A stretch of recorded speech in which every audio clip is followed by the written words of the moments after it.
Assalamualaikum warahmatullahi wabarakatuh. Perkenalkan, nama saya Cahyono. Saya dari kelompok 2, dan kelompok saya terdiri dari atas Andika, Kenzi, dan Arianto.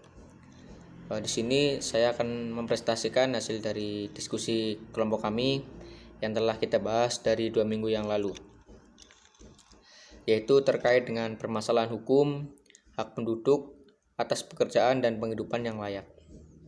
Sebelumnya saya berterima kasih kepada Ibu Asma selaku dosen pembimbing yang telah memberikan saya judul yang sangat luar biasa dan sangat menarik untuk saya pelajari bagi saya sendiri maupun dengan teman-teman.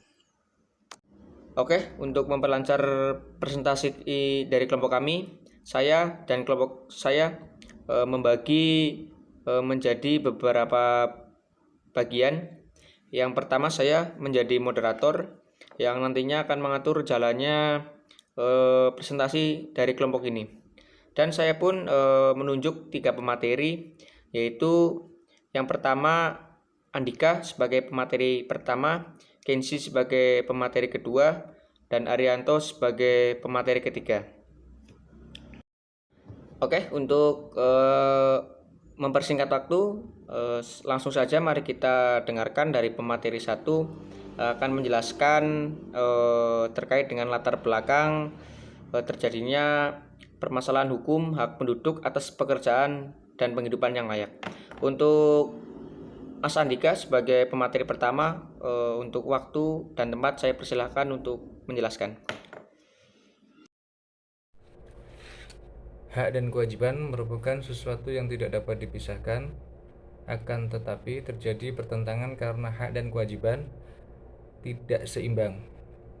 Bahwa setiap warga negara memiliki hak dan kewajiban untuk mendapatkan penghidupan yang layak. Dalam hal ini, hak adalah kekuasaan yang diberikan oleh hukum kepada seseorang untuk menikmati apa yang menjadi miliknya. Sama halnya dalam Undang-Undang Nomor 39 tahun 1999 dalam pasal 1 yang mengatakan hak asasi manusia adalah seperangkat hak yang melekat pada hakikat dan keberadaan manusia sebagai makhluk Tuhan yang Maha Esa dan merupakan anugerahnya yang wajib dihormati, dijunjung tinggi, dan dilindungi oleh negara, hukum, pemerintah, dan setiap orang demi kehormatan serta perlindungan harkat dan martabat manusia. Sebagai warga negara Indonesia, kedudukan hak dan kewajiban adalah sama dengan warga lainnya. Hal ini sesuai dalam pasal 27 Undang-Undang 1945. Setiap warga negara berhak memperoleh pekerjaan dan penghidupan yang layak bagi kemanusiaan. Tetapi pada kenyataannya banyak warga negara yang belum merasakan kesejahteraan dalam menjalani kehidupan, terutama pada kaum buruh yang dapat dikatakan masih ada yang belum memperoleh pekerjaan dan juga penghidupan yang layak di Indonesia. Rumusan masalah. Kerangka hukum perlindungan hak atas pekerjaan dan penghidupan yang layak. Hak buruh sebagai hak asasi manusia.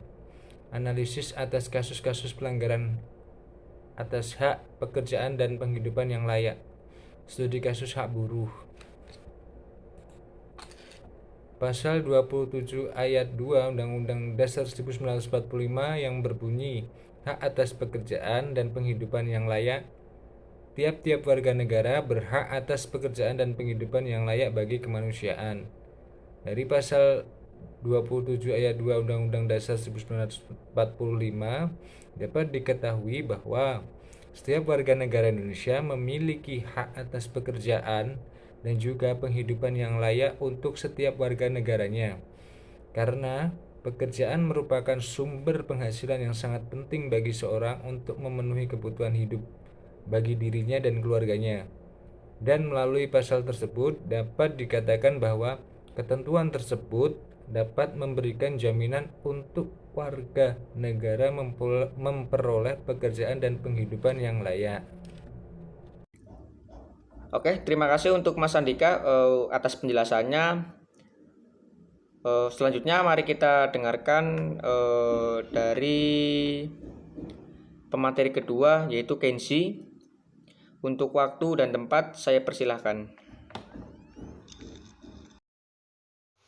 Perkenalkan, nama saya Bernardinus Surauni Kensin. Sebelumnya terima kasih untuk moderator untuk waktunya. Di sini saya akan melanjutkan materi yang sudah disampaikan sebelumnya. Baik, Pasal 28 ayat 2 Undang-Undang Dasar 1945. Dalam pasal 28D ayat 2 Undang-Undang Dasar 1945 menyebutkan bahwa setiap orang berhak untuk bekerja serta mendapat imbalan dan perlakuan yang adil dan layak dalam hubungan kerja. Dalam pasal tersebut menunjukkan bahwa semua orang sama dan tidak boleh diperlakukan semena-mena di dalam lingkungan kerja, termasuk di dalamnya menjadi korban tindakan harassment seperti pekerja diberikan pekerjaan yang tidak sesuai dengan jobnya atau keahliannya dan ditempatkan pada posisi yang tidak sesuai tanpa pelatihan yang layak terlebih dahulu.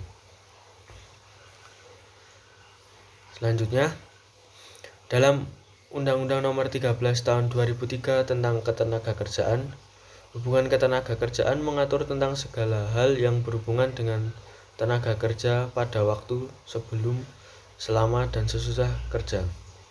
Tujuan dari pembentukan hukum ketenagakerjaan tersebut adalah untuk 1. Memberdayakan dan mendayagunakan tenaga kerja secara optimal dan manusiawi. Yang kedua, untuk mewujudkan pemerataan kesempatan kerja dan penyediaan tenaga kerja yang sesuai dengan kebutuhan pembangunan nasional dan daerah. Yang ketiga, memberikan perlindungan kepada tenaga kerja dalam mewujudkan kesejahteraannya. Yang keempat, meningkatkan kesejahteraan tenaga kerja dan juga keluarganya.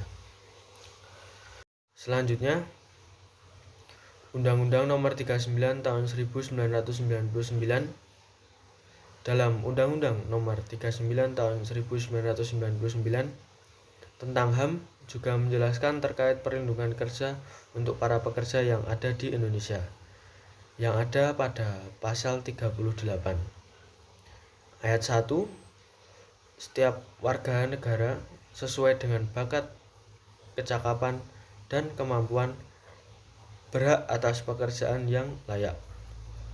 Ayat 2, setiap orang berhak dengan bebas memilih pekerjaan yang disukainya dan berhak pula atas syarat-syarat ketenagakerjaan yang adil. Ayat 3, setiap orang baik pria maupun wanita yang melakukan pekerjaan yang sama, sebanding, setara, atau serupa berhak atas upah serta syarat-syarat perjanjian kerja yang sama. Ayat 4, setiap orang baik pria maupun wanita dalam melakukan pekerjaannya yang sepadan dengan martabat kemanusiaannya berhak atas upah yang adil sesuai dengan prestasinya dan dapat menjamin kelangsungan kehidupan untuk keluarganya. Sekian, itu saja materi yang dapat saya sampaikan. Waktu dan tempat saya kembalikan kepada moderator. Sekian dari saya, terima kasih. Oke, terima kasih untuk Mas Kensi atas penjelasannya. Selanjutnya mari kita dengarkan penjelasan dari pemateri ketiga, yaitu dari Mas Arianto. Untuk Mas Arianto, untuk waktu dan tempat saya persilahkan. Melanjutkan UU nomor 39 tahun 1999. Dari beberapa pasal tersebut dapat diketahui mengenai ketenagakerjaan sudah diatur dalam undang-undang, terutama pada pasal 27 ayat 2 Undang-Undang 1945 yang berbunyi, hak atas pekerjaan dan penghidupan yang layak. Tiap warga negara berhak atas pekerjaan dan perlindungan yang layak bagi kemanusiaan. Kemudian dari situ sudah jelas bahwa para pekerja atas penghidupan yang layak, tetapi pada kenyataannya pasal tersebut masih belum dapat berjalan sebagaimana mestinya, karena dapat dilihat masih banyak para pekerja yang tidak mendapatkan haknya seperti para buruh.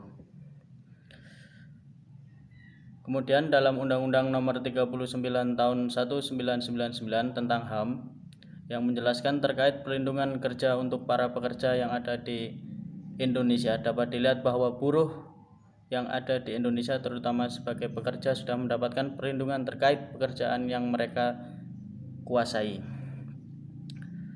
Dan yang terakhir, terutama untuk sekarang karena sedang adanya pandemi COVID-19, Undang-Undang Nomor 39 Tahun 1999 tentang HAM yang berkaitan dengan perlindungan kerja sangat dibutuhkan, karena seperti yang dapat dilihat banyak buruh dan juga pekerjaan lain semasa pandemi COVID-19 banyak yang menganggur karena adanya PHK.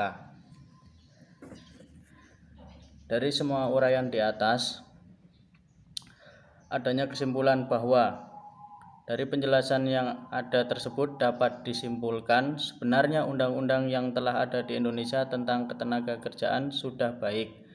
Hanya saja prakteknya terkait undang-undang tentang ketenagakerjaan tersebut yang masih dapat dikatakan belum bisa sesuai dengan apa yang diinginkan dalam undang-undang itu.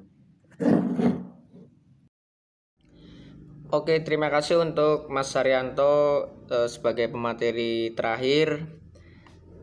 Dan saya ucapkan terima kasih banyak kepada teman-teman dan yang utama dosen pembimbing Bu Asma. Terima kasih. Mohon maaf bila ada kesalahan dari kelompok kami, mohon dikoreksi. Saya mewakili kelompok kami mengucapkan banyak terima kasih. Mohon maaf bila ada kesalahan. Wassalamualaikum warahmatullahi wabarakatuh.